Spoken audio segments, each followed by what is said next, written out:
Saturday वाले दिन जो है मैं यहाँ यूनिवर्सिटी में ही क्लास ले लेता हूँ, और अभी शायद कोई इशू है यहाँ पर, तो बहरहाल कोई इशू नहीं है, हम अपनी क्लास स्टार्ट कर लेते हैं। ठीक है, राइट सर। ओके। सो ऐसा कर लेते हैं कि हम अपनी क्लास को स्टार्ट कर लेते हैं। टाइम तो हो गया, आधा घंटा हो गया। बाकी जो लोग आते रहेंगे हम उन्हें मेरी आवाज़ तो क्लियर है ना सबके लिए? जी क्लियर है। ओके जनाब। सो हम ऐसा करते हैं कि जहाँ पे हमने लास्ट टाइम क्लास छोड़ी थी, बेसिकली क्लीनर प्रोडक्शन के हवाले से, हम वहाँ से कंटिन्यू कर लेते हैं और आज जो है उसको हम पिकअप करने की करते हैं। लास्ट क्लास में सैटरडे वाले दिन हम role of technology in sustainable development को डिस्कस कर रहे थे, और हमने ये देखा था कि टेक्नोलॉजी जो है वो सस्टेनेबल डेवलपमेंट में क्या क्या रोल प्ले कर रही है, और गवर्नमेंट की रिलक्टेंस कितनी है, टेक्नोलॉजी को कितना इस्तेमाल कर सकते हैं, कितना पोटेंशियल है, एंड फाइनली ये कि वो technological fixes of the past जो है वो हमारा जो माजी में हम करते रहे वो सोल्यूशन जो है वो नहीं चल सकेंगे, और जो फ्यूचर वाली जो बात है वो अभी तक हम समझ नहीं पा रहे हैं, क्योंकि हमें फ्यूचर के प्रॉब्लम्स का नहीं पता है। यही हमारी डिस्कशन हो रही थी लास्ट क्लास में, और वो करते करते हम लोग आ गए थे पोल्यूशन को मैनेज करने की अप्रोच पे, कि हम एक्टिव अप्रोच करते हैं या रिएक्टिव प्रोएक्टिव अप्रोच करते हैं या रिएक्टिव अप्रोच करते हैं। और उस पे हम लोग हमारी ये डिस्कशन हुई थी कि एक तरीक़ेकार ये है कि आपके पास पोल्यूशन जो है वो वजूद में आ जाती है, और उसके लिए फिर हम एंड ऑफ पाइप ट्रीटमेंट्स जो हैं वो सजेस्ट कर रहे होते हैं। जैसे फॉर एग्जांपल बहुत ज़्यादा वेस्ट वाटर जो है वो जनरेट हो गया, फिर बहुत बड़े साइज के हम ईटीपी प्लांट्स लगा रहे हैं। बहुत ज़्यादा कचरा आ गया, अब हम बहुत ज़्यादा गाड़ियाँ, क्रेन्स, डंपर्स जो हैं वो इस्तेमाल कर रहे हैं कराची से कचरा उठाने के लिए। और उसके मुकाबले में हमारे पास एक दूसरी अप्रोच ये है कि हम सस्टेनेबली या बेहतर तरीके से या क्लीन टेक्नोलॉजी, क्लीन मैन्युफैक्चरिंग करें, कि जिसमें हमारे पास वॉल्यूम ऑफ वेस्ट वाटर ही कम जनरेट हो, लिहाजा हमारा जो ट्रीटमेंट प्लांट का जो साइज है वो कम होगा, because ETP is designed upon the volume of waste water. जब आपके पास इतना ज़्यादा वॉल्यूम नहीं है, आपके पास साइज कम होगा। कराची में साइज एरिया का बहुत ज़्यादा प्रॉब्लम है इंडस्ट्रीज के लिए, कि वो इतने बड़े प्लांट के लिए वो एरिया कहाँ से लेकर आए। और जब आपके पास एरिया कम हो जाएगा, वॉल्यूम कम है, तो आपके पास जो इनिशियल आप स्पेंड करते हैं कैपिटल कॉस्ट, वो भी आपको कम लगाना पड़ेगा। और फिर जब आपके पास वॉल्यूम ऑफ वेस्ट वाटर ही कम है ट्रीट करने के लिए, तो per gallon treatment cost of waste water जो है वो भी ज़्यादा रिड्यूस हो जाएगी। इसी तरीके से आपके पास सॉलिड वेस्ट के हवाले से भी यही चीज़ है। तो ये दो अप्रोचेस जो है वो हम लोग वो डिस्कस कर रहे थे, और यही हमारी जो डिस्कशन। आप मेरी स्क्रीन देख सकते हैं by the way? Sorry, screen नहीं देख पा रहे हैं ना? नहीं सर, नहीं देख पा रहा है। ओके, मैं स्क्रीन शेयर करना भूल गया, मैं अभी स्क्रीन शेयर कर देता हूँ। एक सेकंड, एक सेकंड, एक सेकंड। राइट, तो मेरे पास ये स्क्रीन आ गई है, मैं स्क्रीन शेयर कर देता हूँ आपके साथ। अब स्क्रीन नजर आ रही है आप लोगों को? स्क्रीन नजर आ रही है सब लोगों को? यस सर, आ जी गई है। ओके, चलें, बेस्ट है।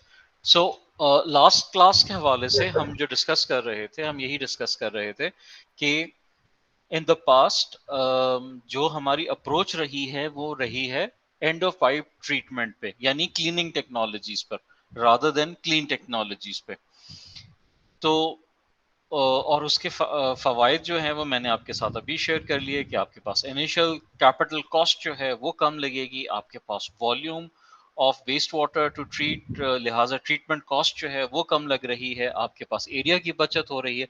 तो बहुत सारी एडवांटेजेस हम अक्वायर ले सकते हैं अगर हम क्लीन टेक्नोलॉजीज को मद्देनजर रखें, ठीक है। So cleaner technologies are not always available, and when they are, companies tend not to replace their old technologies until they have run their useful life. ये एक बहुत कॉमन एग्जांपल, एक बहुत कॉमन प्रॉब्लम है हमारी इंडस्ट्रीज में कि हम वक्त के साथ अपनी टेक्नोलॉजीज को अपग्रेड नहीं करते हैं। मिसाल के तौर पर आज भी एक ऐसी इंडस्ट्री है जो 1970 का किसी शिप से स्टीमर लेकर आए अपने प्लांट पर लगाने के लिए साइट कराची में।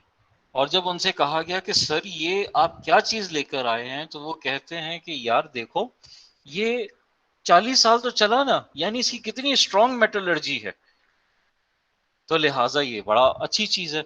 अब हम उनके साथ समझा समझा कर उनको थक गए कि सर ये पुरानी चीज है, पुराना सिस्टम है, ना खरीदें ना खरीदें। नहीं यार मुझे अच्छा मिल रहा है, अच्छा है सिस्टम, ये है वो।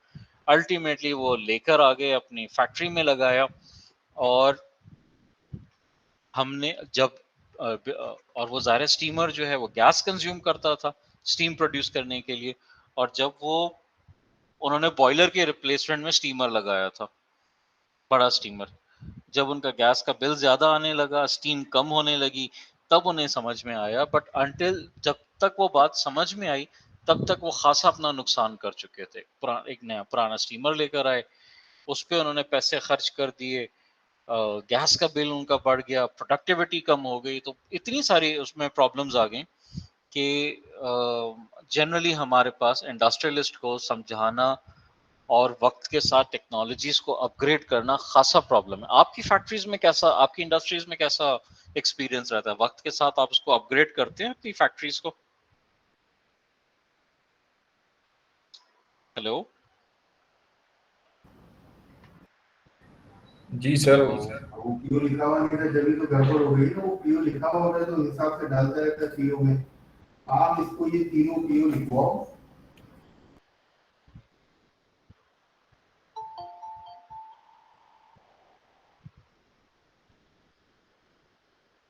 अ,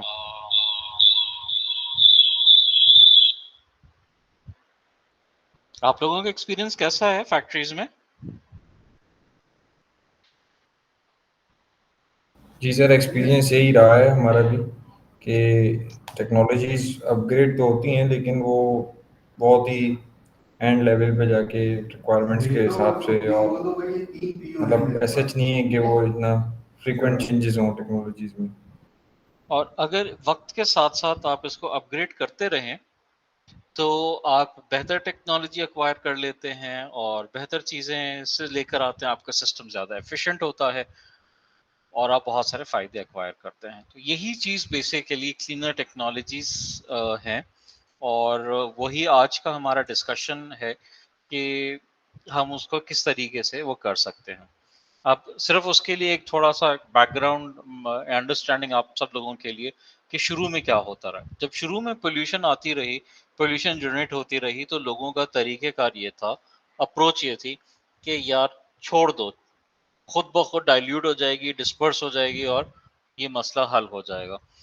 कोयले की ऐश जो है वो समंदर में फेंक देते थे, समंदर डर्टी होने लगा। एयर पोल्यूशन जो है वो इंडस्ट्री को चलाकर धुआं हो रहा है ना यार, हवा में जा रही है, डिस्पर्स हो जाएगा और कुछ भी नहीं होगा। एंड देन अल्टीमेटली जब उस एरिया का आपके पास सल्फर डाइऑक्साइड उस एरिया में बहुत बढ़ने लगी और कार्बन डाइऑक्साइड बढ़ने लगा और नॉक्स ऑक्साइड्स ऑफ नाइट्रोजन जो है वो बढ़ने लगे, तो अल्टीमेटली लोगों ने ये रियलाइज किया। And then there was something जिसे हम थर्मल इन्वर्जन कहते हैं। तो उसकी वजह से आपके पास ये एयर पोल्यूशन के क्लाउड्स जो हैं वो बनते हैं और वो ज़मीन पर सेटल हो जाते हैं, जैसे हमारे पास स्मॉग जैसी चीज़ हो जाती है। एंड देन पीपल रियलाइज कि यार वो जो स्मॉग का जो धुआं है वो एसिडिक इन नेचर है, वो मतलब वो आपको इचिंग कर रहा है, आपको स्किन को काट रहा है, प्रॉब्लम्स क्रिएट कर रहा है। एंड देन पीपल रियलाइज्ड कि यार ये हम लोगों ने गलत काम कर दिया है, ठीक है।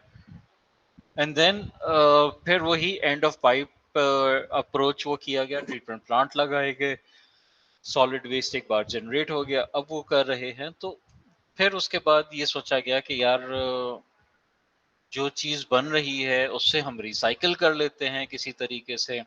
हमारे पास बॉयलर से जो फ्लू गैस निकल रही है उस पर हम इकोनोमाइजर लगा लें, हॉट एयर कंज्यूम कर लें, जनरेटर पे जो आपका कूलिंग वाटर है, जैकेट कूलिंग वाटर, हम उसको इस्तेमाल कर लें।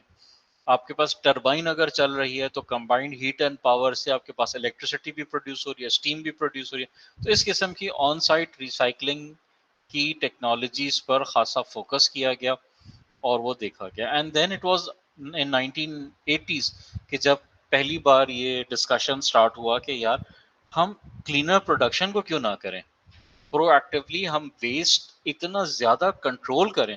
प्रोसेस कंट्रोल्स जिसे हम आम जबान में अपनी इंडस्ट्रीज में कहते हैं, ये प्रोडक्शन पे प्रोसेस कंट्रोल कर लें।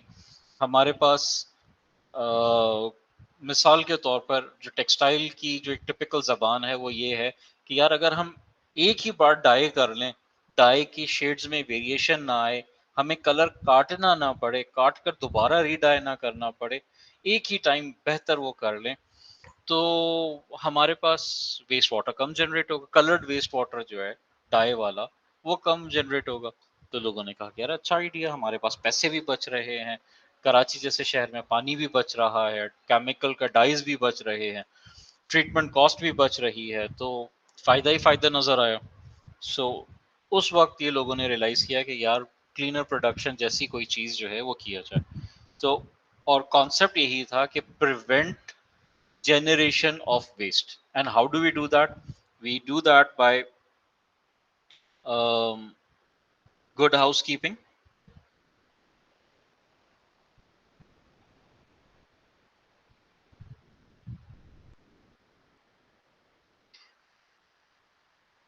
उस्मान साहब आपको मैंने को होस्ट बना दिया, अगर किसी को कोई प्रॉब्लम हो ज्वाइन करने में और आपके ग्रुप में अगर आपको नजर आ जाए तो काइंडली हेल्प कर दीजिएगा मेरी।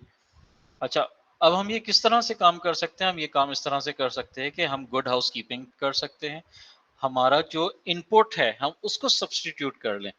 और इसकी बिल्कुल बेहतरीन एग्जांपल जो है वो आपके पास एजो फ्री डाइज की बात है कि हम टेक्सटाइल में अब मुसलसल ये बात आती रही है कि यार एजो फ्री डाइज इस्तेमाल कर लें, एजो फ्री डाइज इस्तेमाल कर लें, या आपके पास ZDHC के तहत आपके पास एक सर्टेन ग्रुप ऑफ केमिकल्स जो है वो हमने बंद करना है, वो हम इस्तेमाल नहीं कर सकते। डेनम की इंडस्ट्री में सल्फर डाइज हम इस्तेमाल नहीं कर सकते मिसाल के तौर पर। Better process controls, better process control की अभी मैंने आपको एग्जांपल दी कि हम हमारी प्रोडक्शन प्रोसेस जो है वो उतने बेहतर तरीके से आ जाए। इक्विपमेंट मॉडिफिकेशन के हवाले से हम बात करते हैं कि हम कोई ऐसा इक्विपमेंट लेकर आए कि जिसका मिसाल के तौर पर लिकर रेशो जो है वो सबसे बेहतरीन हो, 1:10 ले लें या 1:3 ले लें। तो इसमें आपके पास ज्यादा कोई ऐसी चीज ले लें कि कम पानी में आपका ज्यादा वो हो जाए, या आपके पास कुछ इस किस्म की टंबल अगर वॉशिंग हो रही है, टम्बलर हमारे पास मौजूद है, टंबल वॉशिंग हो रही है तो हम वो इस्तेमाल कर लें। जिगर डाइंग से बेहतर है कि हम पैड थर्मोसोल इस्तेमाल कर लें या पैड बैच कर लें, इस किस्म की चीजें इस्तेमाल कर लें। टेक्नोलॉजी चेंज अगेन वो वही है कि जिगर की जगह जिगर डाइंग के हिसाब के मुकाबले में हम पैड बैच इस्तेमाल कर लें, या हमारे पास स्टेंटर हम लोग इस्तेमाल कर लें, ठीक है। अच्छा, ऑन साइट रिकवरी रीयूज, अगर कॉस्टिक रिकवरी प्लांट है, बहुत बेहतरीन चीज़ है, हमें बार बार इस्तेमाल करने की ज़रूरत नहीं पड़ रही है टेक्सटाइल में। और अगर हम टेनरीज में काम कर रहे हैं तो टेनरीज में जहाँ पर लेदर की टेनिंग होती है वहाँ पर क्रोम की रिकवरी करते हैं, वो इस्तेमाल कर सकते हैं। तो इस किस्म की चीज़ें ऑन साइट रिकवरी हम इस्तेमाल कर सकते हैं। अच्छा, बाज औकात हम हमारे पास कुछ जिस किस्म की चीज़ें भी आती हैं कि जिसमें हमारे पास यूजफुल बाय प्रोडक्ट्स बन जाते हैं। और उसकी एग्जांपल्स जो है वो मैंने बहुत दफ़ा, शायद ये ही एग्जांपल मैं बहुत दफ़ा देता हूँ कि जब हमारे पास फार्म है, फार्म से हमारे पास कॉटन सीड निकलता है, तो कॉटन सीड हमारे पास चला जाता है जिनिंग मिल में। जिनिंग मिल में वो धागे को अलग कर देते हैं और सीड को अलग कर देते हैं, कॉटन को अलग कर देते हैं और उसको अलग कर देते हैं। कॉटन चला जाता है स्पिनिंग मिल में, वहां पर धागा बनता है। स्पिनिंग से वीविंग मिल में चला जाता है, वीविंग से हमारे पास टेक्सटाइल इंडस्ट्री में आ जाता है, जहां पर हम उसको कलर करते हैं, प्रिंट करते हैं और उस पे कटिंग करते हैं। अगर बेडशीट्स बनानी है बेडशीट्स बनाते हैं, गारमेंट्स बनाने हैं गारमेंट्स बनाते हैं। डेनिम अगर है तो हम पहले उस वीव करने से पहले उसको डाई करते हैं, फिर वीव करते हैं। तो इस किस्म की चीजें जो है टेक्सटाइल की तो चल ही रही है, जो हमारी मेन इंडस्ट्री है। लेकिन जो सीड अलग हुआ, सीड से हम क्या करते हैं, हम उससे ऑयल एक्सट्रैक्ट कर देते हैं। ऑयल एक्सट्रैक्ट करके हमारे पास एक जमाने में कुकिंग ऑयल के लिए चला जाता था। अगेन जो हमारे पास जो छिलका बच गया सीड से ऑयल निकालने के बाद, उसको ग्राइंड करके एनिमल का फॉडर बना दिया। तो इस किस्म की चीजें जो है वो हम कर सकते हैं कि यूजफुल बाय प्रोडक्ट्स बन जाएं, किसी और इंडस्ट्री के लिए चला जाए। जो ऑयल है उसमें से फैट्स एक्सट्रैक्ट करके साबुन बना लिया जाए। इस किस्म की चीजें हम लोग कर सकते हैं। और इस कॉन्सेप्ट को हम आज के ज़माने में इंडस्ट्रियल सिनर्जीज की बात करते हैं, कि इंडस्ट्रियल सिनर्जीज हो, कि एक इंडस्ट्री दूसरी इंडस्ट्री के लिए बेनिफिशियल किस तरह से है। अच्छा, प्रोडक्ट मॉडिफिकेशन के हवाले से भी चीज़ है, जैसे फॉर एग्जांपल पैकिंग का जो मटेरियल है उसमें बहुत ज़्यादा वो आ गया है, बहुत मॉडिफिकेशंस आ जाती हैं। प्लास्टिक में बहुत सारी आ गई, पहले पॉली इथाइलिन इस्तेमाल होता था, अब पॉलीप्रोपाइलिन की बात करते हैं कि उससे हम वो करें, पैकिंग करें, या प्लास्टिक पैकिंग के बजाय हम पेपर पैकिंग की तरफ आ जाएं। तो इस किस्म की बहुत सारी चीज़ें जो है वो क्लीनर प्रोडक्शन की उसमें आ जाती हैं। और अगेन ये सब चीज़ें अंडरस्टैंडिंग कहाँ से आती है, हमारे पास ये अंडरस्टैंडिंग उस कॉन्सेप्ट से आती है जो हम अगली क्लास में करने वाले हैं। और प्लीज उस क्लास को मिस मत कीजिएगा, कि जिसे हम कहते हैं लाइफ साइकिल असेसमेंट या लाइफ साइकिल एनालिसिस। कि क्रेडल टू ग्रेव का कॉन्सेप्ट जो है वो चीज को मद्देनजर रखते हुए वी डिटरमिन कि उसका पूरा यूजेज क्या है, कैसे प्रोड्यूस हो रहा है, कौन सा मटेरियल इस्तेमाल हो रहा है, कौन से रिसोर्सेज उस पर लग रहे हैं, एंड देन अल्टीमेटली उसका डिस्पोजल क्या है। ठीक है। सो और फिर जब उसकी प्रोडक्शन का साइकिल चल रहा है कि फैब्रिक फार्म से आया और वो धागा बन रहा है, उसमें क्या चीज़ें, वहां से आपने उसकी वेस्टेजेस को निकाला और उस पर काम किया। मैन्युफैक्चरिंग के दौरान क्या क्या चीज़ें आ रही हैं, वो वेस्टेजेस आपने निकाली और वो किया। फिर वो गारमेंट बना, उसमें क्या वेस्टेजेस आई, उसको आपने इस्तेमाल किया, और उसका हर स्टेप पर उसमें हम वैल्यू ऐड कर रहे हैं। ये हमारे पास कॉटन आया, फिर धागा बना, फिर फैब्रिक बना, फिर कलर हुआ, फिर उसका बेडशीट्स बनी, बेडशीट के बाद हमारे घरों में उस पर आ गई बेड्स पर, उसके बाद फिर कुछ अर्सा इस्तेमाल होने के बाद उसको फेंक दिया, घर में पोछे के तौर पर इस्तेमाल होने लगी, यहाँ कहीं पे फेंक दिया, या और फिर अल्टीमेटली वो कहीं कचरे में, कहीं पर किसी का कुछ सिलसिला बना, गाड़ी के साफ करने का कपड़ा बन गया। इस किस्म की चीजें आ गई। ठीक है। और ये तमाम चीजें अंडरस्टैंडिंग अगर हम इस पूरे चेन को मैप करें तो ये हमारा बनता है लाइफ साइकिल एनालिसिस। और इसमें हम तमाम चीजों को वो करते हैं और नेक्स्ट क्लासेस में इंशाल्लाह हम ये करेंगे।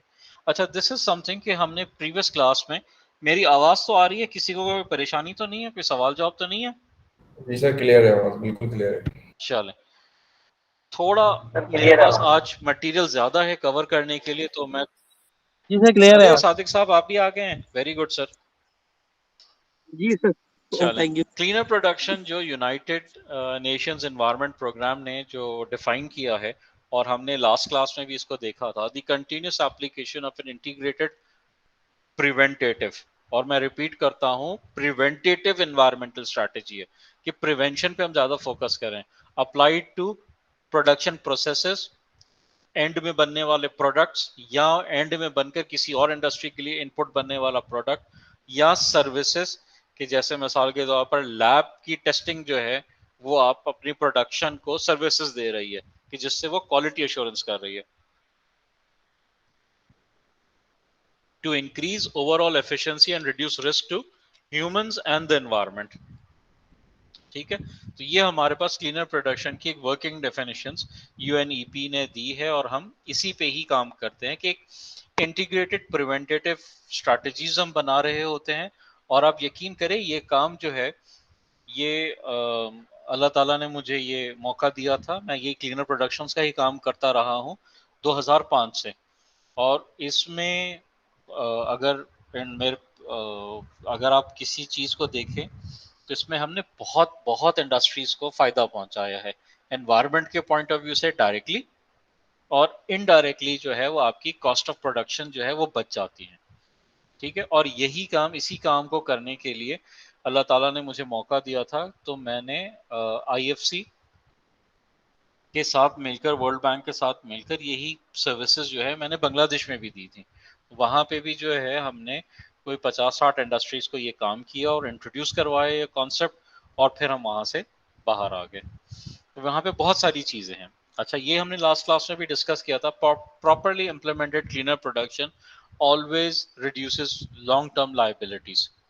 ठीक है, बहुत किस्म की लाइबिलिटीज हो सकती हैं हमारे पास, जैसे मिसाल के तौर पे कोई वर्कर जो है उसको कोई इंजरी हो जाती है और वो वर्कर जो है वो कंपनी पे केस कर देता है। जैसे फॉर एग्जांपल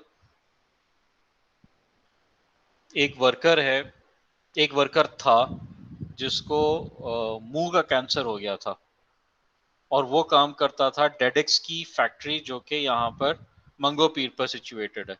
वो केस जो है वो 20-25 साल से चल रहा है, उन साहब का इंतकाल हो गया लेकिन वो केस खत्म नहीं हो रहा, और हर पेशी पे वकील साहब को देना है, और जो पीछे वारिस बच गए हैं उस आदमी के, डेडेक्स की कंपनी जो है मंगो पीर वाली जो है वो उनको मुसलसल पे कर रही है।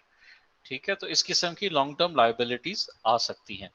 आप उसका केस देखें जो अली एंटरप्राइजेस का हुआ था, बल्दिया में फैक्ट्रीज जली थी, उस फैक्ट्री के मालिकान को अभी भी अपने वर्कर्स को कंपनसेशन देना है। अच्छा, थोड़ा और पीछे चले जाएं तो आपके पास जो भोपाल इंसिडेंट हुआ था इंडिया में, उसकी कंपनसेशन जो है वो आज तक रुकी हुई है। मैं आपकी क्लास में आता हूं तो मुझे याद आता है, वैसे मैं भूल जाता हूं।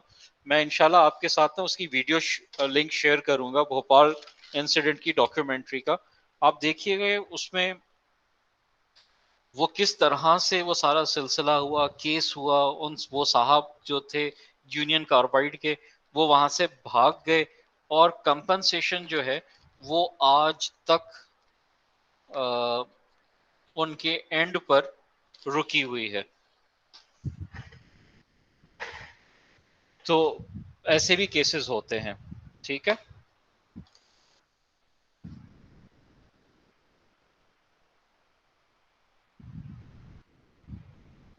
मुझे एक सेकंड दे, मैं जरा लिख रहा हूं अपने पास भोपाल इंसिडेंट का, सो दैट कि मैं आपको वो कर दूं।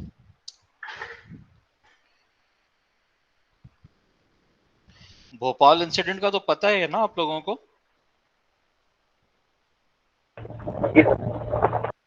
जी सर, अगर थोड़ा बहुत रिपोर्ट्स हैं बस।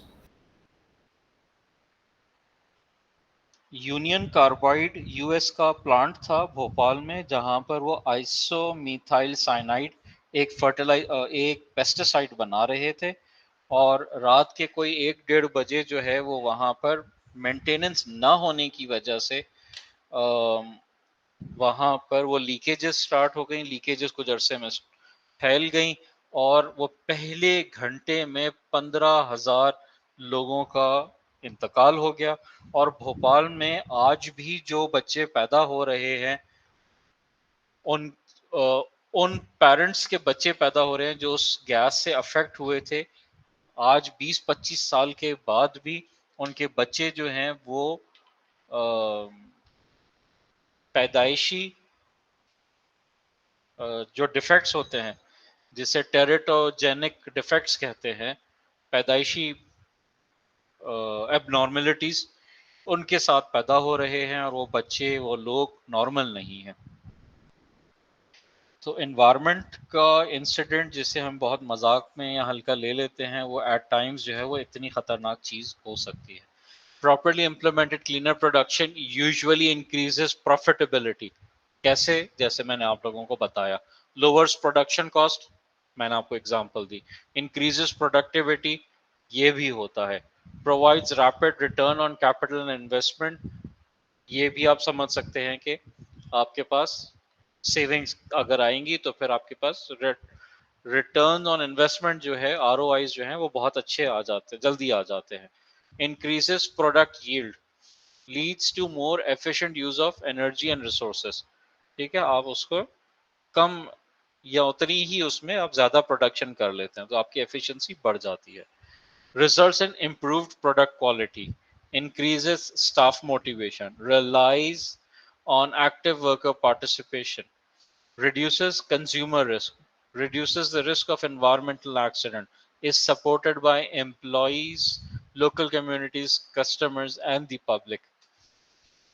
और इसमें एक चीज और है जो मैं लिखना भूल गया हूँ, वो ये है कि आपकी कंपनी का जो इमेज है वो बहुत बेहतर होता है। आप हमेशा फख्र से कह सकते हैं कि हमारी फैक्ट्री जो है उसमें 0 एक्सीडेंट्स हुए, हमारा प्रोडक्ट जो है वो एनवायरनमेंट फ्रेंडली है। ठीक है, इस किस्म की जो मार्केटिंग की जो गिमिक्स होते हैं, चीजें लोग करते हैं, आप उससे आप फैक्ट्री का इमेज बेहतर आता है। ठीक है, properly implemented cleaner production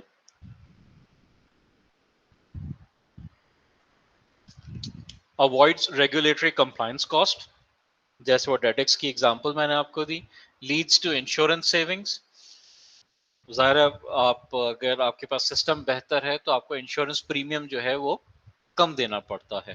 provides enhanced access to capital from financial institutes and lenders, जब आपके पास एफआईज जो हैं, फाइनेंशियल इंस्टीट्यूट्स हैं, वो आपकी इन्वेस्टर आपकी कंपनी में क्यों इन्वेस्ट करता है? जब वो देखता है कि इसमें प्रॉफिटेबिलिटी जो है आपकी ऑर्गेनाइजेशन में वो बहुत अच्छी है, तो इसलिए इन्वेस्टर इन्वेस्ट करता है। इसी तरीके से आपके पास जो बैंक्स हैं वो देखती हैं कि इसमें कंप्लायंस की कॉस्ट जो है वो बेहतर है, आपको एनवायरनमेंट के प्रॉब्लम्स नहीं होंगे, कोई बैकफायर नहीं होगा, तो वो भी बड़ी खुशी खुशी से आपके मुख्तलिफ प्रोजेक्ट्स को फाइनेंस कर रहे होते हैं। Is easy and fast to implement, requires little capital investment, ज्यादातर आपकी प्रैक्टिसेस बेहतर करने से आपके पास क्लीनर प्रोडक्शन के आधे से ज्यादा काम तो इसी में ही हो जाते हैं। बड़े काम जो होते हैं उसके लिए आपको टेक्नोलॉजीज लेनी होती है। Cleaner production principles precautionary principles हैं, ये प्रिकॉशन लेना है, प्रिवेंटिव मेजर्स लेने हैं, और इंटीग्रेशन है, आपने वो चीजें लेनी है।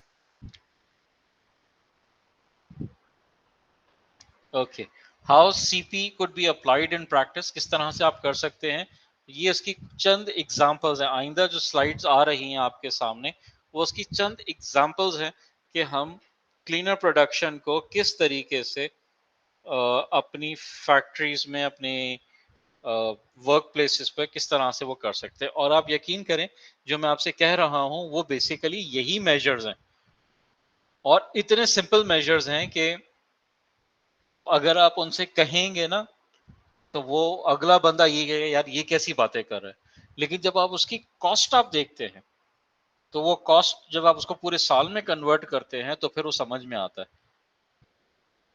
ठीक है, गुड हाउसकीपिंग, ठीक है, take appropriate managerial and operational actions to prevent leaks and spills, to enforce existing operational instructions. ये कितनी कॉमन एग्जांपल है कि हम अपनी इंडस्ट्रीज में देखते हैं कि वॉशरूम का जो है कोई टूटी जो है वो लीक हो रही है, कोई WC या कमोड जो है वो लीक हो रहा है, और वो बज़ाहिर ऐसा लगता है कि यार थोड़ा थोड़ा पानी गिर रहा है, लेकिन जब आप उसको पूरे साल में अगर आप देखते हैं तो पता ये चलता है कि यार मेरे 3000 के 5 टैंकर तो सिर्फ इस लीकेज में निकल जाते हैं, सिर्फ इस एक वॉशरूम के। और वो अगर आप बचा लें, ऑल्दो ये बहुत ही कम पैसे हैं, पीनट्स हैं एक इंडस्ट्रियलिस्ट के सामने, लेकिन क्यों जाया कर रहे हैं? क्योंकि फिर वो आपके वॉशरूम से फिर आपकी ETP प्लांट में ही जाना है ना, तो वहां पे भी तो ऑपरेशनल कॉस्ट आपकी लग रही है। अच्छा, इनपुट सब्सटीट्यूशन, आप कोई ऐसी चीज लेकर आए जैसे जो कि टॉक्सिसिटी में कम हो, ठीक है, रिन्यूएबल मटेरियल हो, or by adjunct material which have a longer service lifetime in production। कोई ऐसी चीज लेकर आए जिसका सिस्टम जो है वो आपकी प्रोडक्शन में या लाइफ टाइम जो है उसका बेहतर हो। ठीक है, इस किस्म की input substitution, chemical substitution, material substitution आपके बायर्स भी रिक्वायर करते हैं, and it is the measure of true sustainability. ठीक है, अच्छा, बेटर प्रोसेस कंट्रोल्स में आप अपने ऑपरेशनल प्रोसीजर्स को बेहतर करते हैं, जिसे हम आम जबान में एसओपीज कहते हैं। उस पर हम अपने वर्कर्स को बताते हैं। वर्कर्स जो है वो कभी कभार बेध्यानी में चीज़ें जो हैं वो छोड़ देते हैं, स्किप कर जाते हैं। नतीजा क्या होता है? आपके पास एक्सीडेंट्स होते हैं, आपके पास प्रोडक्ट क्वालिटी ख़राब होती है, और उसके बाद फिर पूरा कॉस्मेटिक्स जो होती है वो चेंज, पूरा कॉस्मेटिक ऑपरेशन हो रहा होता है कि यार इसको सही कर दो, कलर को काट दो, दोबारा से कलर कर दो बेहतर तरीके से, शेड में वेरिएशंस नहीं आनी चाहिए, वगैरह वगैरह। इक्विपमेंट इंस्ट्रक्शंस, इक्विपमेंट की भी एक लाइफ है। आपको पता है कि जनरेटर जो है वो 5000 घंटे में सॉरी 2000 घंटे में उसका ऑयल चेंज करना है, 5000 घंटे में उसकी ओवरहॉलिंग करनी है। लेकिन हमारे पास होता क्या है, वो नहीं करते हैं। वो ऑयल जो है वो 3000 4000 उसमें चला जाता है, और जब वो इंजन सीज होता है, हीट अप होता है, फिर वो मेंटेनेंस वालों की कमबख्ती आई हुई होती है कि यार अब बुला लो जिनसे हमने ये लिया है जनरेटर, और वो ओवरऑल करके जा रहे हैं।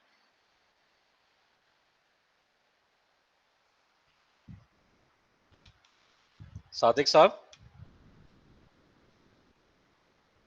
सादिक साहब, सादिक साहब, जी सर, अस्सलाम वालेकुम। अस्सलाम वालेकुम। सादिक साहब, हमसे अस्सलाम। ज्यादा दुनिया आपने देखी है, ऐसा ही होता है ना? जी बिल्कुल ऐसा ही है। फिर क्या कहते हैं आप मतलब अपनी लोगों को, मैनेजमेंट को कैसे कन्विंस करते हैं? कोशिश ही कर रहे होते हैं। सबसे मुश्किल तो प्रोडक्शन के लोगों को समझाना है कि लास्ट टाइम भी साइजिंग वालों से बात हो रही थी कि भाई पानी को एवापोरेट होने के लिए जो है 100 सेल्सियस काफी है, लेकिन उनको जो है ना 150 सेंटीग्रेड और 140 रख के बगैर समझ में नहीं आता कि पानी एवापोरेट हो जाएगा धागे से। तो ये एक चैलेंज है कि जो प्रोसीजर्स हैं कि क्या टेम्परेचर रखना चाहिए, क्या लिमिट्स होनी चाहिए, अक्सर अब जो उनके जो डिपार्टमेंट के जो सीनियर्स हैं उनको बेचारों को मालूम ही नहीं होते, और ना ही फिर ये है कि कोई केयर कर रहा होता, जिसकी वजह से लॉसेस बहुत ज्यादा बढ़ते हैं कि स्टीम अल्लाह इंजेक्ट ताला हो रही की है नेमतों में एक बहुत अच्छी, बहुत बड़ी नेमत जो वक्त जो है वो वक्त जो है वो गुजरता है और लोग रिप्लेस हो जाते हैं। जो नई जनरेशन आ रही है, उम्मीद है उनसे, बहुत उम्मीद है कि वो सिस्टम जो है वो बेहतर करने की कोशिश करेंगे, जैसे कि हम करने की कोशिश कर रहे हैं। उन पे फोकस करें सर। जी बिल्कुल ऐसा ही है। Equipment modification, modify the existing production equipment and utilities in order to run the processes at higher efficiency, lower waste and emission generation rates। ठीक है, कोई बेहतर इक्विपमेंट लेकर आए जो कम, ज्यादा एफिशिएंट हो और कम पोल्यूशन और वेस्टेजेस देता हो। टेक्नोलॉजी चेंज किसी ऐसी किस्म की कर लें कि कोई टेक्नोलॉजी चेंज हो जाए, जैसे डाइंग से हम पैड बैच पर चले गए। टॉवल की जो वीविंग है, जो पहले होती थी, अब मेरे ख्याल से थोड़ी बहुत चेंज हो गई है। प्रोसेसिंग सीक्वेंस जो है उसमें हम चेंज लेकर आए हैं। सिंथेसिस पाथवे जो है, बीच में हमने कोई प्रोसेसेस को निकाल दिए हैं। इस किस्म की चेंजेस जो है वो अगर हम लेकर आए तो हम अपनी वेस्टेजेस को और अपनी इमिशंस को कम कर सकते हैं। ऑन साइट रिकवरी में हम अपनी कोई ऐसी चीज इस्तेमाल कर लें, दोबारा से इस्तेमाल कर लें, रिकवर कर लें, तो ये भी हमारे पास क्लीनर प्रोडक्शन की प्रैक्टिसेस में का हिस्सा बन सकती हैं। Production of useful bio products, ये जैसे मैंने अभी थोड़ी देर पहले भी ये सारी मेरे ख्याल से डिस्कशन हुई है हमारी, कि हम कोई ऐसी प्रोडक्शन के नतीजे में कोई ऐसी चीज बन जाए, कोई ऐसा बायो प्रोडक्ट बन जाए जो किसी और इंडस्ट्री के लिए इनपुट हो जाए, वो अपनी पूरी इंडस्ट्री इस पर चलाता हो। तो इस किस्म की भी चीज़ जो है वो आपका क्लीनर प्रोडक्शन की प्रैक्टिसेस में आ जाती है। प्रोडक्ट मॉडिफिकेशन में आ जाएगी जिसमें आपके पास उसका एनवायरमेंटल इम्पैक्ट जो है वो बेहतर हो जाए या वो कम हो जाए ड्यूरिंग इट्स यूजेज या आफ्टर इट्स डिस्पोजल। ठीक है, तो ये एक छोटा सा कंपैरिजन है cleaner production versus end of pipe approach. इसको एक नज़र ज़रा देखें और सब लोग जो है मुझे चैट पर ज़रा ये मैसेज करके बताएं कि आपके ख्याल में बेहतर क्या है।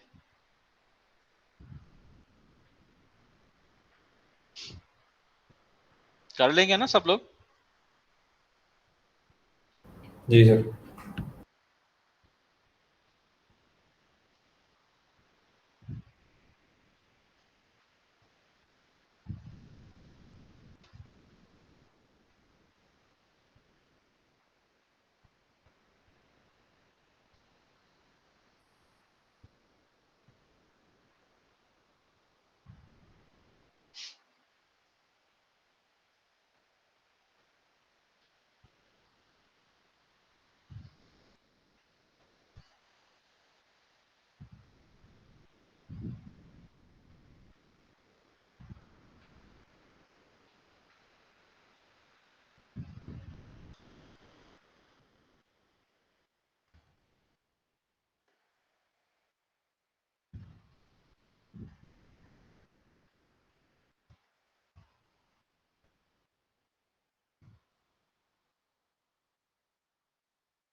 नुमान आप सही कह रहे हैं,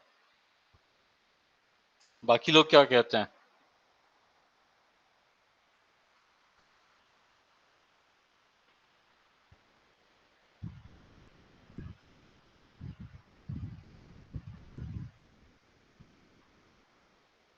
बाकी लोग क्या कहते हैं? Sir hello. जी जी इरफान। हाँ मैं कह रहा हूँ सर बेसिकली अप्रोच तो क्लीनर प्रोडक्शन वाली होनी चाहिए, बट उसकी एक लिमिटेशन है ना। तो मैक्सिमम आप जाएं क्लीनर प्रोडक्शन पे and then you have to go for the end pipe approach as well ना।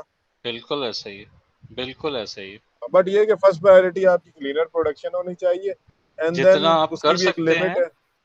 हाँ, जी जी। जितना आप कर सकते हैं उतना आप करेंगे, उसके बाद फिर आप and end of pipe. Pipe treatment पर चले जाएंगे। ठीक है, राइट तो सर। आपकी तो इसमें स्टार्टिंग पॉइंट। इसमें जैसे जैसे कहा है कि न्यू इन्वॉल्व न्यू प्रैक्टिसेस जो है और एटीट्यूड्स हैं और मैनेजमेंट टेक्निक्स जो हैं और सिमुलेशंस हैं, ये सारी चीज़ें भी हमें मोटिवेट कर सकती हैं या एक नई चीज़ों की तरफ लाके हम जो बात है कि जो हम चाह रहे हैं क्लीनर प्रोडक्ट्स की तरफ जो जाना चाह रहे हैं, इसमें अच्छा खासा हमें हेल्प कर सकती है।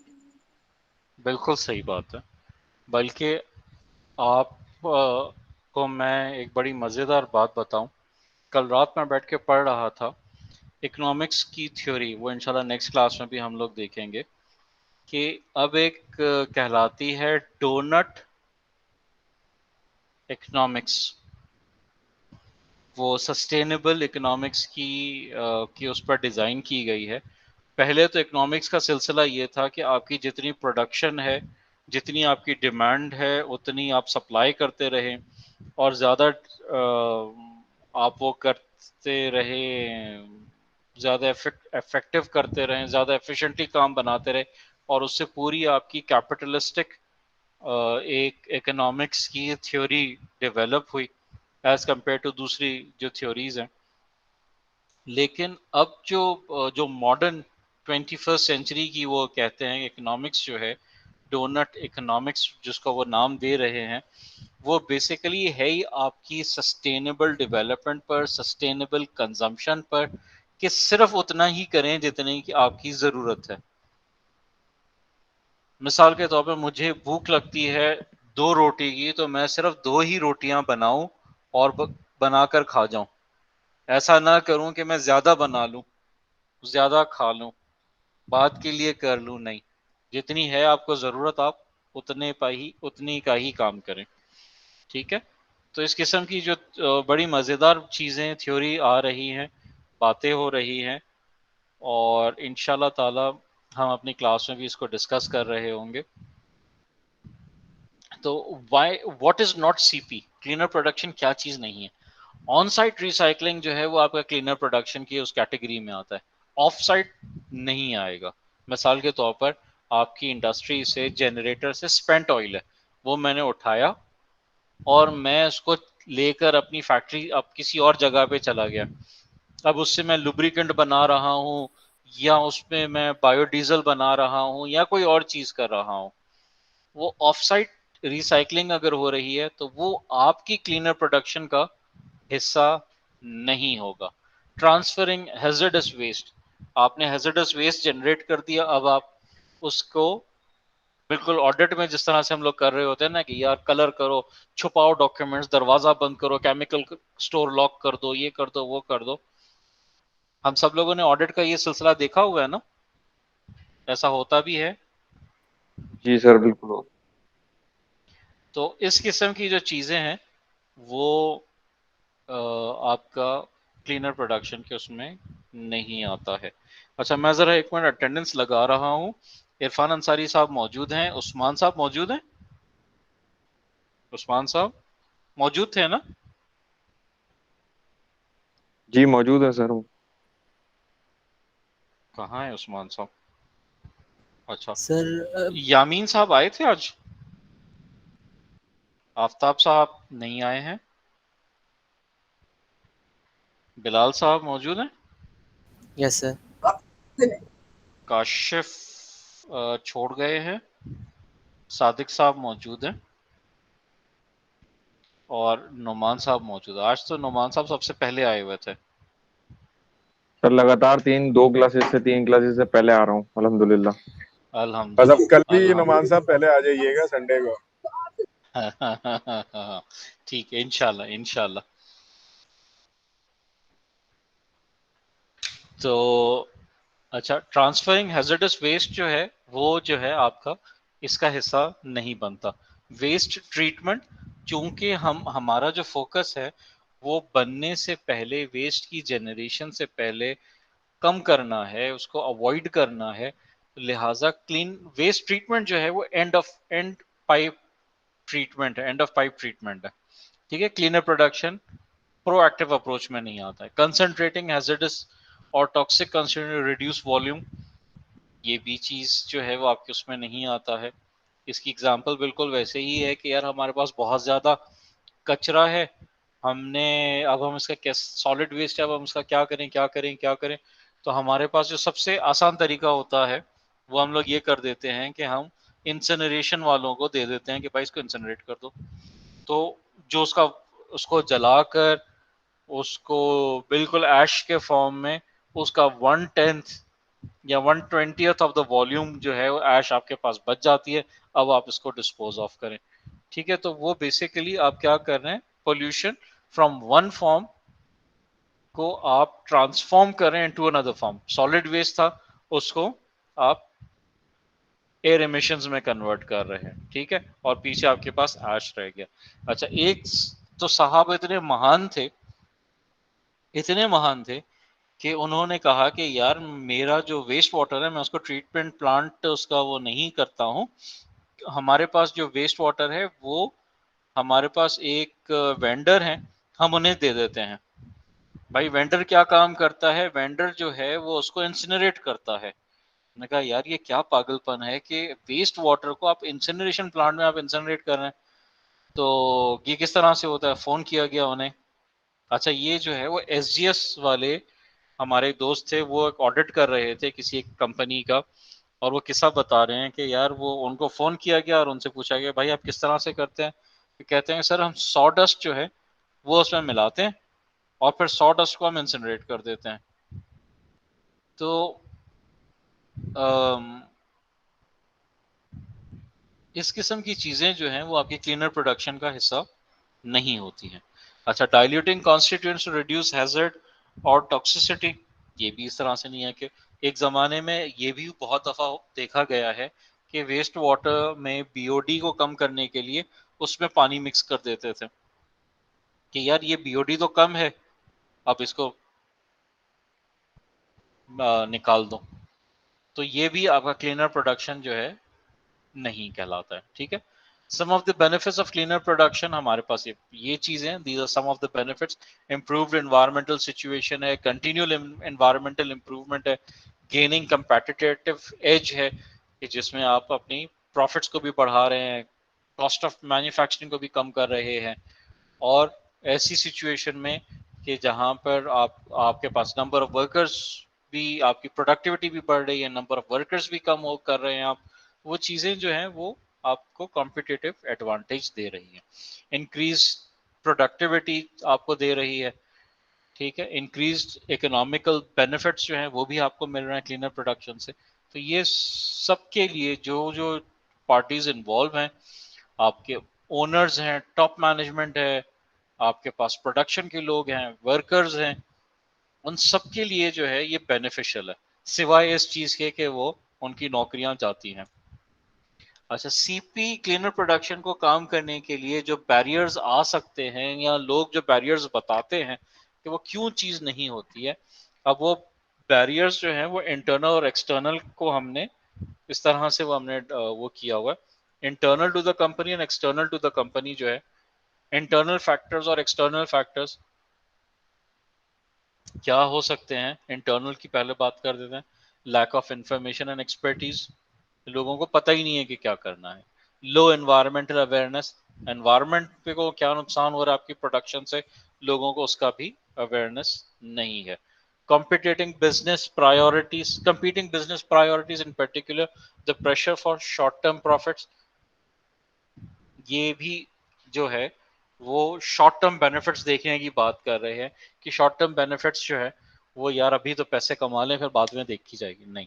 Long term litigation liability, long term liabilities in the form of litigation, compensation for any injuries या इंश्योरेंस प्रीमियम, ये इतनी बड़ी कॉस्ट हो जाती है कि आदमी कहता है कि यार पहले ही मैं कर लेता सही। फाइनेंशियल ऑब्स्टिकल्स, मेरे पास पैसे नहीं है, कैश फ्लोज का मसला है, lack of communication in firms, आपकी जो मैनेज जो आपकी टॉप मैनेजमेंट है वो उन्होंने एक ऐसा खतरनाक कम्युनिकेशन का एक सिस्टम बनाया हुआ है, या वो लोग उनसे डरते हैं कि उनसे वो बात नहीं कर सकते, कि वो उनके फायदे की चीजें भी जो है वो नहीं बात कर सकते। मिडिल मैनेजमेंट इनर्शिया, आपकी मिडिल मैनेजमेंट जो है वो चूंकि सीनियर लोग होते हैं, चेंज को वो रेजिस्ट करते हैं, तो वो कहते हैं यार जैसे चल रहा है वैसे चलने दो। लेबर फोर्स, आपके पास कभी कभार लेबर फोर्स जो है वो इतनी पढ़ी लिखी नहीं है, चेंज नहीं करना चाहती है, तो वो भी कहती है कि हम क्लीनर प्रोडक्शन को इम्प्लीमेंट होने से रेजिस्ट करती है। एक्सटर्नल क्या हो सकती है, द फेलियर, रेगुलेटरी अथॉरिटीज की तरफ से प्रेशर ही नहीं है हमारे पास, सिंध ईपीए की तरफ से प्रेशर ही नहीं है कि आप क्लीनर प्रोडक्शन जैसी कोई चीज करें या आपने पानी को बचाएं। तो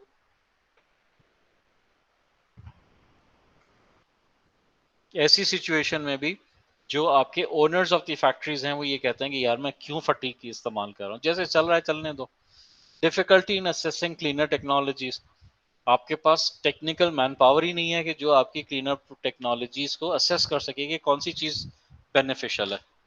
ठीक है, आज तक चूंकि मुझे जिगर चलाने आता है तो मैं यही कहूंगा कि सर जिगर बड़ी बड़ी अच्छी मशीन है, आपने वही लेनी है।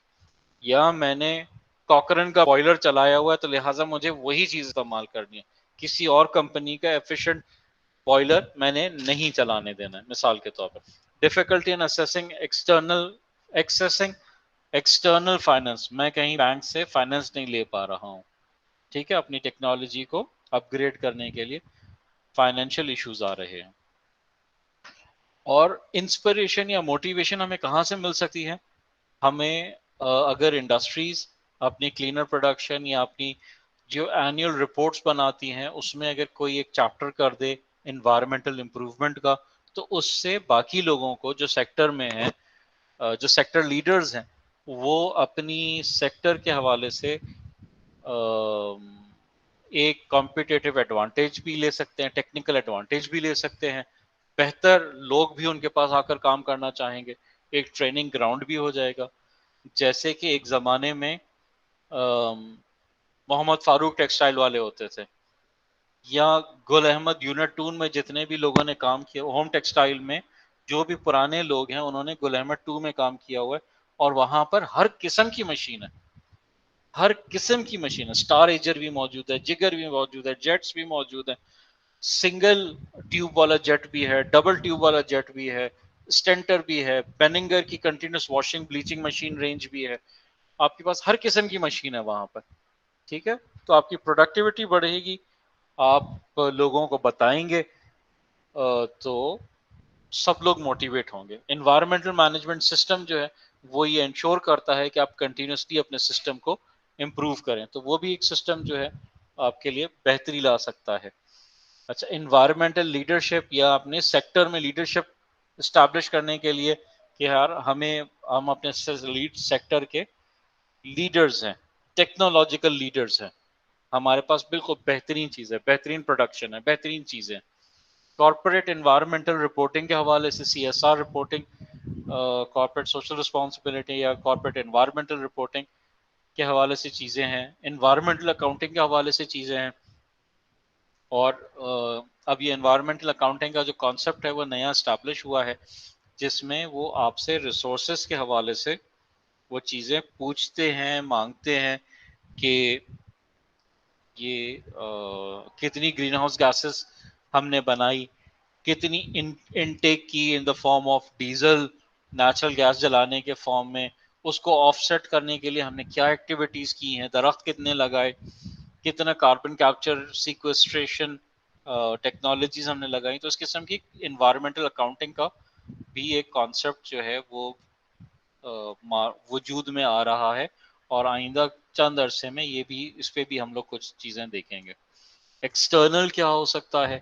हमारे पास इनोवेटिव रेगुलेशंस आ सकती हैं, हमारे पास इकोनॉमिक इंसेंटिव्स आ सकते हैं। अच्छा, बाय द वे मैं आप लोगों को एक बात बता दूं कि हमारे पास जो एनवायरनमेंट है वो पहले मिनिस्ट्री ऑफ एनवायरनमेंट होती थी, और अब उसका नाम चेंज करके मिनिस्ट्री ऑफ क्लाइमेट चेंज कर दिया है, क्योंकि हमने क्लाइमेट चेंज पर वो करना है, अफेक्ट होने हैं। Pakistan is one of the top 10 countries जो पाकिस्तान जिनमें से अफेक्ट होना है, ठीक है। तो हमारी जो सिंध में जो एनवायरनमेंट है वो ministry of climate change, coastal development and environment है, ठीक है। अब हमारे पास क्लाइमेट चेंज का एक्ट भी आ रहा है, ठीक है। क्लाइमेट चेंज का एक्ट जो है उसमें क्लीनर प्रोडक्शन का जिक्र है। मुझे अगर याद रहा तो मैं आपके लिए इंशाल्लाह आपके रेफरेंस के लिए वो क्लीनर प्रोडक्शन का एक्ट लेकर आऊंगा।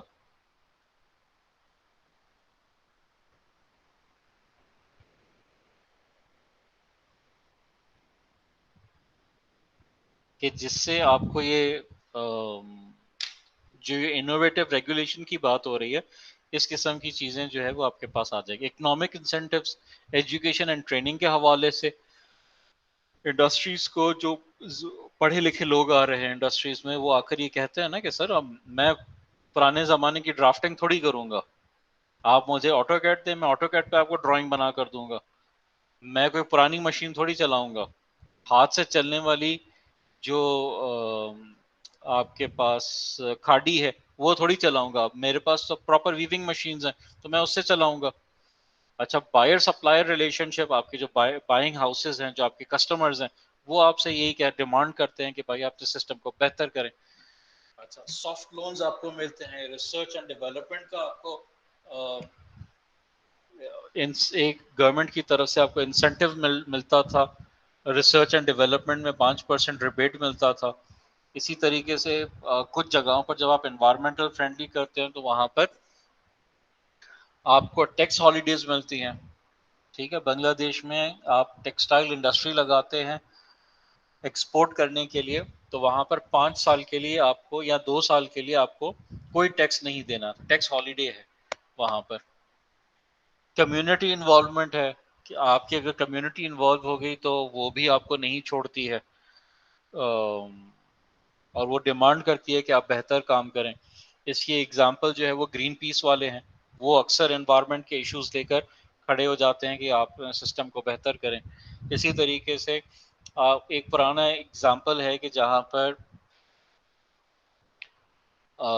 इंडिया त्रिपुर में उन्होंने वहाँ पर वो डाइंग डाइंग मिल्स थी, जो कि वो जो नदी बह रही थी उसमें वो डालते थे और वो कलरफुल रंगीन होती थी। तो लोग इन्वॉल्व हुए, उन लोगों ने कहा कि यार इसको बेहतर करें चीज़ों को, और वो सिस्टम जो है वो बेहतर लेकर आए। इसी तरीके से आपके पास कम्युनिटी इन्वॉल्वमेंट में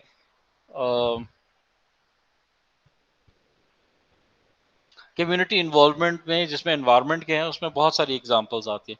international trade incentives and treaties जो हैं उसके हवाले से चीज़ें हैं हमारे पास, जो इंडस्ट्रीज को पाबंद भी करती हैं, एट टाइम्स उन्हें रिबेट या इंसेंटिव्स देकर उन्हें इसमें भी मोटिवेट करती हैं कि आप अपने सिस्टम को बेहतर करें। अच्छा, role of international organisations and CP development में जो भी क्लीनर प्रोडक्शन है उसमें जो भी काम कर रहे हैं, यूनाइटेड नेशंस एनवायरनमेंट प्रोग्राम है, यूनिडो है। यूनिडो की पिछले दिनों ट्रेनिंग चल रही थी, आईएलईएस के नाम से एक प्रोजेक्ट चला रहे थे, पता नहीं आप लोगों के इल्म में है या नहीं है। ओईसीडी वाले काम कर रहे हैं, world business council for sustainable development वाले जो हैं वो सस्टेनेबिलिटी की बात कर रहे हैं। डेवलपमेंट फाइनेंस इंस्टीट्यूट्स हैं, वो आपको एक्सेस टू फाइनेंस देते हैं कि आप अपनी चीज़ों को बेहतर करने के लिए, आपको अगर कोई टेक्नोलॉजी के लिए कोई पैसे चाहिए तो वो आपको पैसे देते हैं। इसमें आईएफसी है, इसमें आपके पास वर्ल्ड बैंक वाले हैं, इसमें आपके पास आईएमएफ वाले हैं, बहुत सारे डिफेड वाले हैं, बहुत सारी चीज़ें हैं, बहुत सारे इंस्टीट्यूट्स हैं जो कि आपको अपने सिस्टम को, एनवायरनमेंट को बेहतर करने के लिए, एनवायरनमेंटल परफॉर्मेंस बेहतर करने के लिए आपको सपोर्ट कर रहे होते हैं। सीपी को इम्प्लीमेंट करने के लिए आपके पास किस किस्म के लोग होने चाहिए? आपके पास मैनेजर्स होने चाहिए, आपके पास इंजीनियर्स होने चाहिए, आपके पास फाइनेंस के लोग होने चाहिए जो बेसिकली आपको सोल्यूशन प्रोवाइड कर सके, आपको मतलब पूरी फिजिबिलिटी स्टडी बना सके। मैनेजर्स, इंजीनियर्स जो हैं वो आपकी पूरी टेक्निकल फिजिबिलिटी बनाए, फाइनेंस वाले जो है उसकी फाइनेंशियल फिजिबिलिटी बनाए, और जो मुख्तलिफ उसकी जो वो चीज़ें होती हैं, cost benefit analysis, return on investments, internal rate of returns, net present value, ये तमाम जितनी भी चीज़ें होती हैं वो करके वो कर लें। एक 2 मिनट इंतजार कर लें, अजान हो रही है मेरे पास।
अच्छा जनाब, मैं वापस आ गया हूँ। अच्छा, सीपी को सक्सेसफुली इम्प्लीमेंट करने के लिए हमारे पास इंटरनली इंडस्ट्री से लोग होने चाहिए। हमारे पास, अगर हमें बहुत सारे सेक्टर में इम्प्लीमेंट करना है, मतलब एक सेक्टर वाइड इम्प्लीमेंटेशन करनी है, तो हमें गवर्नमेंट ऑफिशियल्स की भी ज़रूरत पड़ेगी जो लेजिस्लेशन बनाए उसकी इन्फोर्स करें। ऐसा ना हो कि जिस तरह से कि सीपा के इंस्पेक्टर्स आकर 2-2 हज़ार, 5-5 हज़ार और 20-20 हज़ार की रिश्वतें लेकर और सब चीज़ें ओके कर देते हैं। ऐसा ना हो। हमें प्रॉपर सिस्टम चाहिए, अच्छे काबिल लोग चाहिए, मीडिया की रिप्रेजेंटेशन हो जो कि लोगों में अवेयरनेस क्रिएट करे, प्रेशर भी बिल्ड करे कि पोल्यूशन हो रही है, इसको देखा जाए, इसको कंट्रोल किया जाए।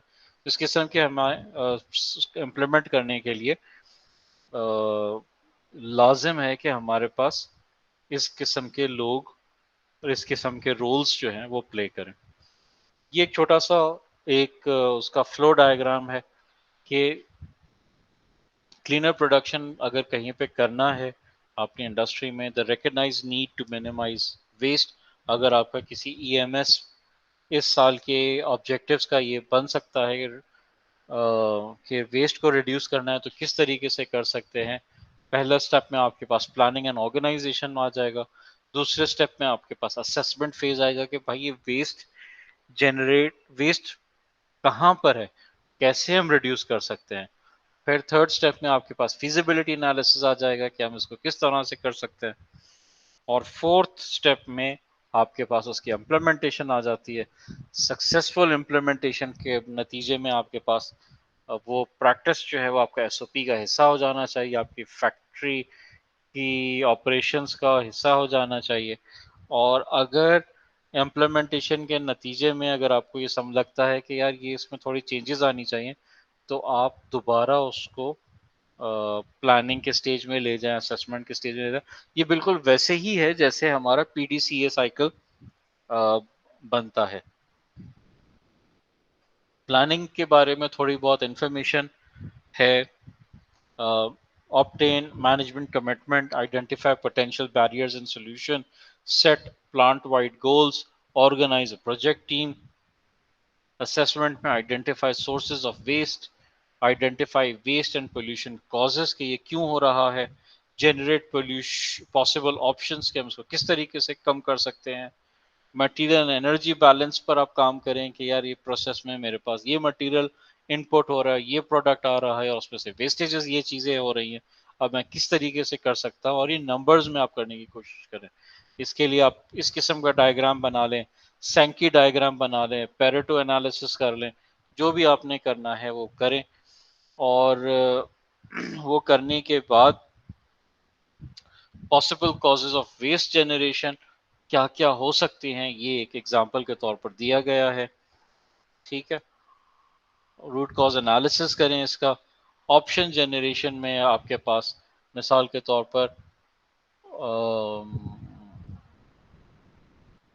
आप उस पे ब्रेनस्टॉर्मिंग सेशन करें। ये बेसिकली ब्रेनस्टॉर्मिंग के क्वेश्चंस लिखे हुए हैं जो थोड़ा बहुत मैं क्लियर कर लूँ आप लोगों के लिए।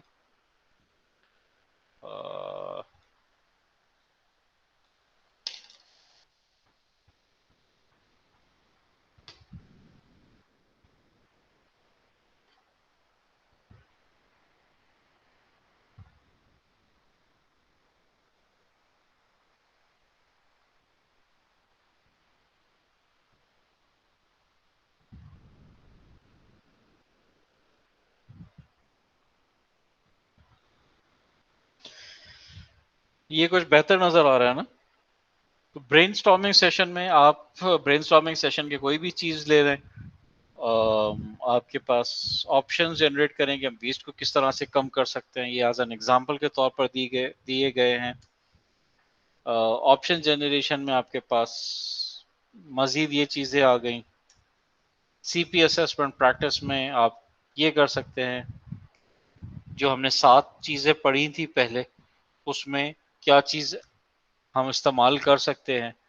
मिसाल के तौर पे गुड हाउसकीपिंग है, इक्विपमेंट मॉडिफिकेशन है, ऑन साइट रिकवरी रीयूज है, production of useful by products है। ये चीज़ें हम कर सकते हैं। Better process control, technological change, ये मिसाल के तौर पर उस प्रोसेस में फीजिबल नहीं है। तो इस किस्म की सर चीजें आपकी जो है। स्क्रीन नहीं आ रही है, सॉरी। ओके, एक सेकंड।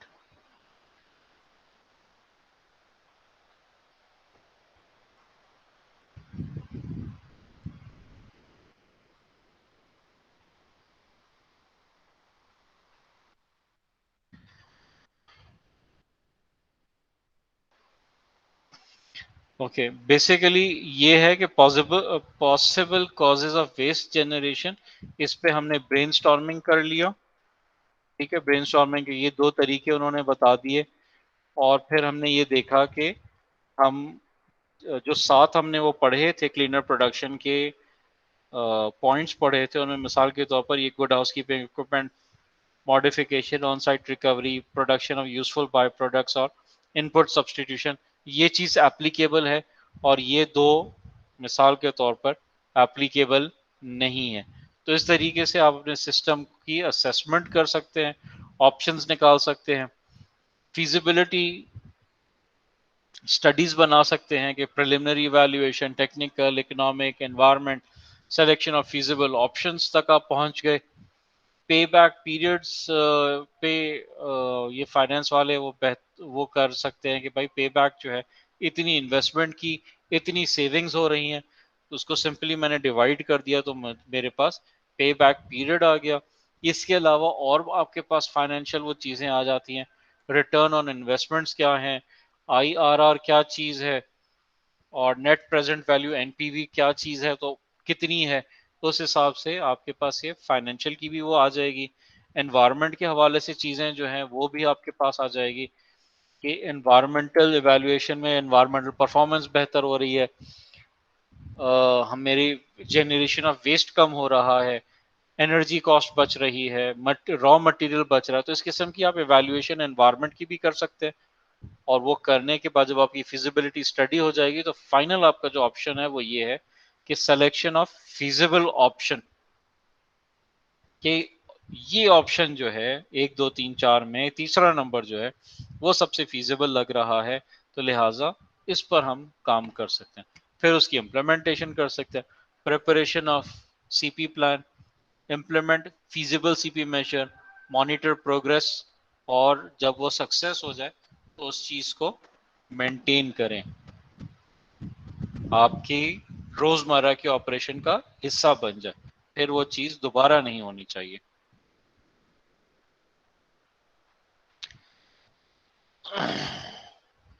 सीपी जो है, क्लीनर प्रोडक्शन जो है, वो आपकी, क्योंकि वो 7 चीजें हैं, गुड हाउसकीपिंग है, इनपुट सब्सटीट्यूशन है, प्रोसेस मॉडिफिकेशन है, प्रोडक्ट मॉडिफिकेशन है, ऑन साइट रिकवरी रीयूज की बात हो रही है, तो वो बहुत सारे सिनारियोज से आपका क्लीनर प्रोडक्शन जो है वो आपके प्रॉब्लम को आके इवैल्यूएट करने की कोशिश करता है, और फिर उसकी इम्प्लीमेंटेशन करती है। लेकिन the most important thing is के टॉप मैनेजमेंट की कमिटमेंट, जो कि आज के ज़माने में किसी भी प्रॉब्लम सॉल्विंग के नतीजे में जो सबसे इम्पॉर्टेंट चीज़ है वो टॉप मैनेजमेंट की कमिटमेंट है। Systematic approach to CP in all aspects of the production process, production वालों को भी लेना चाहिए, टीम एफर्ट है, और उसके सिवा आप ये चीज़ सक्सेसफुल नहीं कर सकते हैं। ये कंटिन्यूअल इम्प्रूवमेंट का लूप है,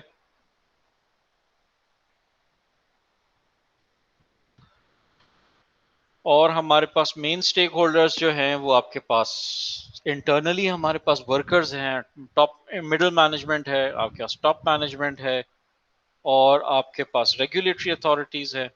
ठीक है, और रेगुलेटरी अथॉरिटीज़ उसको किस तरीके से कर सकती है, रेगुलेशंस अप्लाई कर सकती है, economic instruments carrot and six ले सकती है, सपोर्ट मेजर्स लेकर आ सकती है, ऑब्टेनिंग एक्सटर्नल असिस्टेंट के हवाले से बाहर से कोई कंसल्टेंट लेकर आ गई। ठीक है, CP applicability for local government, उन्हें क्या करना चाहिए, वो अपने लिए भी चीज़ें लेकर आ सकते हैं। ज़ाहिर है उन्हें भी पता नहीं है कि वो क्या चीज़ है क्लीनर प्रोडक्शन। टेक्सटाइल इंडस्ट्री में किस तरह से करनी है, टैनिंग इंडस्ट्री में, लेदर सेक्टर में किस तरह से करना है, फार्मास्यूटिकल में किस तरह से करना है, डेयरी सेक्टर में किस तरह से करना है। तो ये बहुत सारी चीज़ें उन्हें भी नहीं पता है, तो वो बाहर से कोई असिस्टेंस ले सकती है, ठीक है, और उसकी एप्लीकेबिलिटी, फिजिबिलिटी को देख सकती है कि वो क्या करना है। Cleaner production and financial institutes, आपकी जितने भी फाइनेंशियल इंस्टीट्यूट्स हैं, और अब जो है हमारे बैंक्स जो हैं वो भी इन्वायरमेंटल लोन्स की बात कर रहे हैं, ठीक है। तो वो किस तरह से हेल्प कर सकते हैं ये इसमें लिखा हुआ है। बेनिफिट्स ऑफ क्लीनर प्रोडक्शन बहुत डिस्कशन हुआ है, बहुत बार वो किया है। ओवरऑल रिस्क जो है वो क्या है हमारे पास, किस किस्म के रिस्क हैं हमारे पास।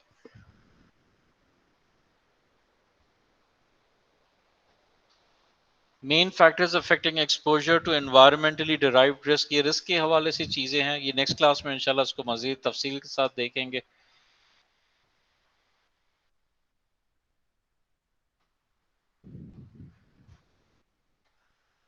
ये मैं फाइनल एक स्टेटमेंट देनी है, जो स्लाइड्स में बीच में छोड़ गए हैं वो इंशाल्लाह नेक्स्ट क्लास में हम उसको डिस्कस करेंगे।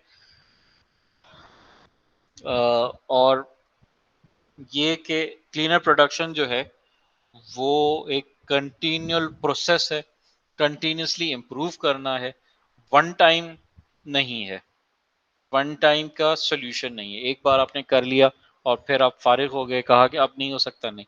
जैसे जैसे वक्त चेंज हो रहा है, चीज़ें चेंज हो रही हैं, वो हमें करने की ज़रूरत है, अपने आप को अपग्रेड करने की ज़रूरत है, टेक्नोलॉजी चेंज करने की ज़रूरत है, प्रोडक्शन प्रोसेसेस को इम्प्रूव करने की ज़रूरत है। और बस मैं थक गया। और कोई सवाल जवाब है आप लोगों का? सर मैंने एक चीज़ पूछनी थी, वैसे एक आइडिया जी सा बिल्कुल। शेयर था जी बिल्कुल। कि मैं ये कहना चाह रहा था कि अगर हम रिसोर्स अगर हमारा नेचुरल हो तो वो हाँ जो उसके जो हमारे पास जो वेस्ट आएगा वो भी नेचुरल होगा, वो मेरे ख्याल से हार्मफुल नहीं होगा एनवायरनमेंट के लिए बजाय। और अगर हम देखें, अगर हम सिंथेटिक रिसोर्सेज लें जो हम खुद एज अ लेबॉर्ट्रीज में या नेचुरली एग्जिस्टिंग रिसोर्स नहीं है, वो हम उसे सिंथेटिकली बनाते हैं, तो वो हमेशा तकरीबन मैक्सिमम केसेस में वो हमारे लिए एज अ हार्मफुल ही रहेगा, वो एंड प्रोडक्ट अच्छा, जो भी होगी या वेस्ट हो।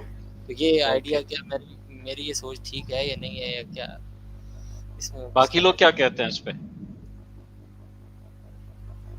बाकी लोग क्या कहते हैं इस पे?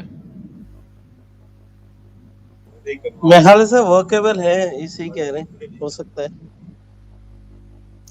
एक जनरल ख्याल है कि अगर हम नेचुरल ही रिसोर्स लें, कोई छेड़ा-छाड़ी कुदरत के साथ ना की हुई हो, तो उसके साथ हम जो मर्जी काम लें और उसका जो एंड प्रोडक्ट या वेस्ट बचेगा वो भी नेचुरली होगा, तो कुदरत उसको कुछ ना किसी तरीके से, इसे कहते हैं ना, वो डिस्पोज कर लेती है अपने अंदर ही, उसको एज अ दोबारा रिसोर्स के तौर पे यूज कर लेती है। नोमान, यामीन, आप क्या कहते हैं?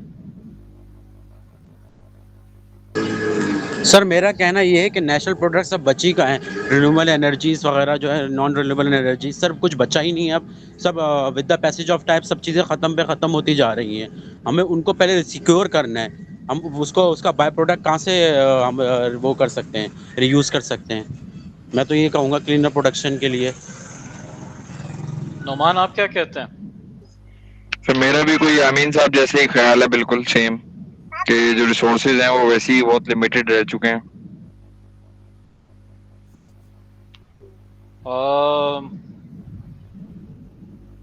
एक नेचुरली एनवायरनमेंट में एक नेचुरली मिलने वाली चीज जो है वो है नमक,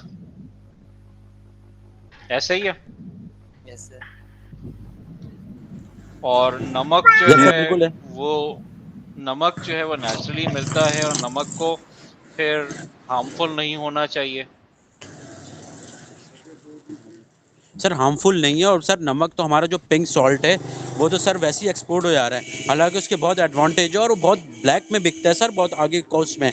और यहाँ हमारे पास से जो जाता है ब्लैक में होते हुए बहुत कम कॉस्ट में जा रहा होता है। इस पे कोई एक्शन ही नहीं लेता पिंक सॉल्ट पर। सर आप अगर रिसर्च भी करेंगे कहीं बाहर की इंडस्ट्रीज, वहाँ बाहर की कंपनी वहाँ पे जो है बारह ममालिक में, वेस्टर्न यूनियन वगैरह में जगह पे सर वहाँ पे बहुत एक्सपेंसिव बिक रहा होता है पिंक सॉल्ट, और हमारे पास तो नेचुरल अक्योरिंग है यहाँ पर। इस पे कोई एक्शन ही नहीं लेता है कि जी इसको बिल्कुल वो ऐसे ही किया है। जाए। बिल्कुल। जी यामीन साहब बिल्कुल ऐसे ही है। मेरे एक लेटेस्ट क्लाइंट जो है वो पिंक सॉल्ट की फैक्ट्री है, और बड़ी मज़ेदार बातें हैं। फिर कभी इंशाल्लाह मैं डिस्कस करूंगा, लेकिन अभी मेरे एक सवाल का जवाब मुझे दें। नमक जो है वो बहुत नेचुरली मिलता है और उसको हार्मफुल नहीं होना चाहिए, लेकिन मैं आप लोगों से अगर ये मैं कहूं कि अगर मैंने किसी शख्स को 10 किलो नमक खिला दिया तो क्या होगा उसके साथ? सर वो तो हर चीज़ एक्सेस में नुकसानदेह है। It's not about the excess, और इसे यूटिलाइजेशन पर है। बिलाल उसको ना भी आप होना क्या भी तो कहते हैं? जी जी बीपी बढ़ यामीन साहब जाएगा। बिल्कुल सही कह रहे हैं। बिलाल हम्म। आप क्या कहते हैं? Yes sir. नेचुरल थोड़ा। चीज है, उसको यस। हार्मफुल नहीं होना चाहिए, लेकिन मैं एक शख्स को 10 किलो खिला दूं तो उसके साथ क्या होगा? नहीं एक्सट्रीमिस्ट नहीं। सर, एक्सट्रीमिज्म तो हर चीज के लिए नुकसानदेही है। तो मेरे भाई साबित ये हुआ कि कोई चीज हार्मफुल नहीं होती है, कोई चीज हार्मलेस नहीं होती है। सिर्फ और सिर्फ उसकी जो कंसंट्रेशन है वो मैटर करती है। डेंगू का बुखार अभी चल रहा है ना, इसका इलाज सिर्फ पैनाडोल की गोलियां हैं, ठीक है।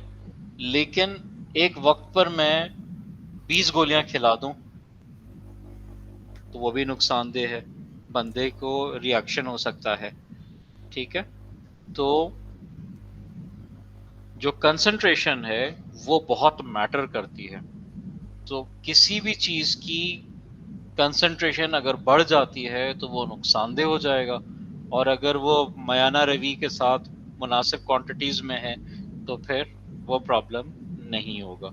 इवन पिंक सॉल्ट जो है वो बहुत बेनिफिशियल है हेल्थ के लिए, लेकिन उसको अगर एक्सेस कर लिया जाए तो वो भी नुकसानदेह है, ठीक है बिलाल? यस सर, समझ गया। ओके, चलें, थैंक यू। Thank you. बाकी किसी को कोई सवाल जवाब है? सर मार्क्स का तो बता दें।